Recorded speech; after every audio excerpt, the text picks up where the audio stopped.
হরে কৃষ্ণ বন্ধুরা, কেমন আছো তোমরা সবাই? আশা করি সবাই ভালো আছো, আমিও ভালো আছি। তো এই দেখো আজকে সকালবেলায় কি রান্না বান্না হবে সেটাই তোমাদের সাথে আজকে শেয়ার করব। এই যে সকালবেলায় আজকে বাজার থেকে 2 রকমের মাছ আনা হয়েছে। এই মাছটাকে ছোট ছোট মানে চুনো মাছ, একদমই ছোট, ওটাকে চুনো মাছ বলে না, কি মাছ যেন বলে, আমার নামটা বেশ মনে নেই, তোমরা জানিও কমেন্ট এটা কী মাছ। তো এই মাছটাকে ধুয়ে আমি ভালো করে পরিষ্কার করে নিয়েছি। এটা পেঁয়াজ লঙ্কা দিয়ে চচ্চড়ির মতো মানে মাখা মাখা একটা তরকারি করা হবে। দেখো এখানে লবণ হলুদ আর দিয়ে দিচ্ছি সর্ষের তেল। তো এটা দিয়ে আমি ভালো করে এটাকে মাখিয়ে নেবো। আর এর মধ্যে কাঁচা লঙ্কা কুচিয়ে দিয়েছি আর পেঁয়াজ কুচিয়ে দিয়েছি। এবার অল্প একটুখানি জল দিয়ে হাতে এটাকে ভালো করে মেখে নিতে হবে। আর এদিকে আজকে করব এই মাছটা মানে রুই মাছের পাতুরি করব বলে ছোট ছোট করে আমি কেটে নিয়েছি। এটা আমি পেঁয়াজ দিয়ে আর আলু দিয়ে পাতুরি করব। আর মশলায় দেব জিরে, কাঁচা লঙ্কা আর আদা বাটা।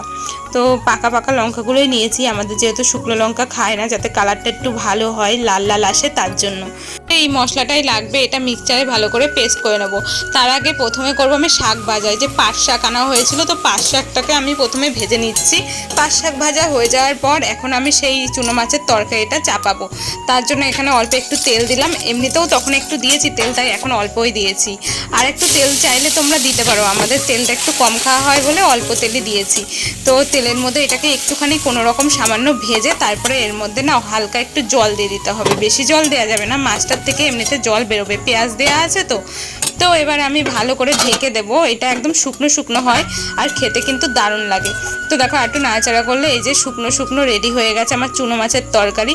আর এটা দিয়েই কিন্তু তোমরা গরম গরম ভাত এক থালা খেয়ে নিতে পারবে। আমার বাড়িতে ধনে পাতা ছিল না, নাহলে ধনে পাতা কুচিয়ে দিলে আরও বেশি ভালো হতো। তারপর এখন আমি করব কাটা মাছের পাতুরি। এটা না আমার মা হেবি সুন্দর করে, আমি তো অত ভালো করতে পারি না।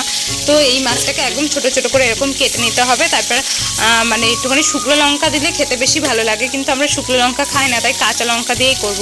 তো মাছগুলোকে ভালো করে কড়া করে ভেজে নিতে হবে। ভেজে তুলে তারপরে আলু পেঁয়াজটাকে ভাজতে হবে। তার মধ্যে যেই মশলাটা আমি করে রেখেছিলাম, ওই যে আদা জিরে আর কাঁচা লঙ্কা দিয়ে ওই মশলাটাকে দিয়ে ভালো করে কষিয়ে মাছগুলো দিয়ে একটু শুকনো শুকনো নামাতে হয়।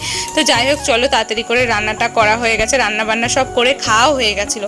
তারপরে একটু শুয়েছিলাম। তারপরে এখন আমি ছাদে চলে এসেছি। এই যে কাঁচা মিঠা আম এনেছিল আজকে, তো ওই কাঁচা মিঠা আমি এক বাটি নিয়ে চলে এসেছি, ছাদে বসে বসে খাবো। তারপরে দেখো সন্ধ্যা হয়েছিল, সন্ধ্যাবেলায় আবার কিছু খেতে ইচ্ছা করছিল, তাই ভাবলাম কি খাবো। বাড়িতে ছিল নারকেল আর ছিল বাদাম। তো নারকেল আর বাদামটাকে ভালো করে ভেজে নিয়েছি একটু লবণ দিয়ে। আর এই যে মুড়ি ছিল, মুড়িটাকেও একটু ভেজে নিয়েছি, নেতিয়ে গিয়েছিল বলে তাই। তো এই যে এটা খেতে যা দারুণ লাগে না, আমি একটুখানি খেলাম, আমার বরের জন্য একটু রাখলাম।